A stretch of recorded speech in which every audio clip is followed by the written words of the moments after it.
ആന എഴുന്നള്ളത്തിനെതിരെ വീണ്ടും നിലപാട് കടുപ്പിച്ച് ഹൈക്കോടതി. ഉത്സവങ്ങൾക്കുള്ള ആന എഴുന്നള്ളത്ത് അനിവാര്യമായ മതാചാരമല്ലെന്നും ദേവസ്വങ്ങൾ പിടിവാശി ഉപേക്ഷിക്കണമെന്നും ഹൈക്കോടതി ഡിവിഷൻ ബെഞ്ച് വ്യക്തമാക്കി.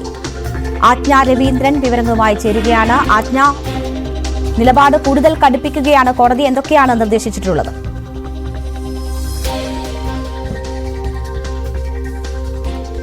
ഉത്സവങ്ങൾക്കുള്ള ആന എഴുന്നള്ളത്ത് അനിവാര്യമായ മതാചാരമല്ല. ഒരേ ആചാരം കുറെ കാലം തുടരുന്നത് അത് ആചാരമായി ഒരു കാര്യം തന്നെ കുറെ കാലം തുടർന്നത് ആചാരമായി മാറുകയൊന്നുമില്ല.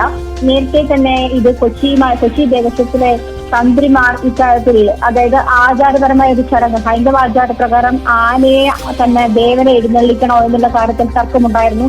അത് അത്തരത്തിൽ എവിടെയും പറഞ്ഞിട്ടില്ല. മതഗ്രന്ഥങ്ങളൊന്നും അത്തരത്തിൽ പറഞ്ഞിട്ടില്ല എന്നുള്ള കാര്യം സ്ഥിരീകരിച്ചതാണ്.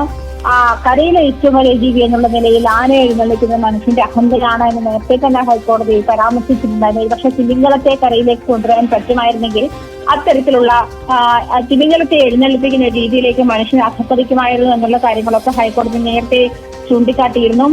എഴുന്നള്ളത്തിന് ആനകൾ തമ്മിലുള്ള അകലം 3 മീറ്റർ തന്നെ കർശനമായി പാലിക്കണം. ഇതിനെതിരെ നേരത്തെ തിരുവമ്പാടി ദേവസ്വം സെക്രട്ടറി കെ ഗിരീഷ് ബാബു രംഗത്തെത്തിയിരുന്നു. 3 മീറ്റർ എന്നുള്ളത് തൃശൂർ പൂരത്തിന്റെ ആചാര ചടങ്ങുകൾക്ക് പ്രശ്നമാകും, വിഘാതം സൃഷ്ടിക്കും എന്നുള്ള മടത്തിൽ വരെ ഉൾപ്പെടെയുള്ള ചടങ്ങുകൾ നടത്തണമെങ്കിൽ ആനയുടെ ഡിസ്റ്റൻസ് ഒരു പ്രശ്നമാണ് എന്നുള്ള കാര്യങ്ങളൊക്കെ അദ്ദേഹം നേരത്തെ തന്നെ പറഞ്ഞെങ്കിൽ ഇതുമായി ബന്ധപ്പെട്ട ഹൈക്കോടതിയിൽ തടസ്സ ഹർജി നൽകുമെന്ന് അദ്ദേഹം പറഞ്ഞിരിക്കുകയാണ്. പക്ഷേ എഴുന്നള്ളത്തിന് ആനകൾ തമ്മിലുള്ള അകലം 3 മീറ്റർ ആയിരിക്കണം.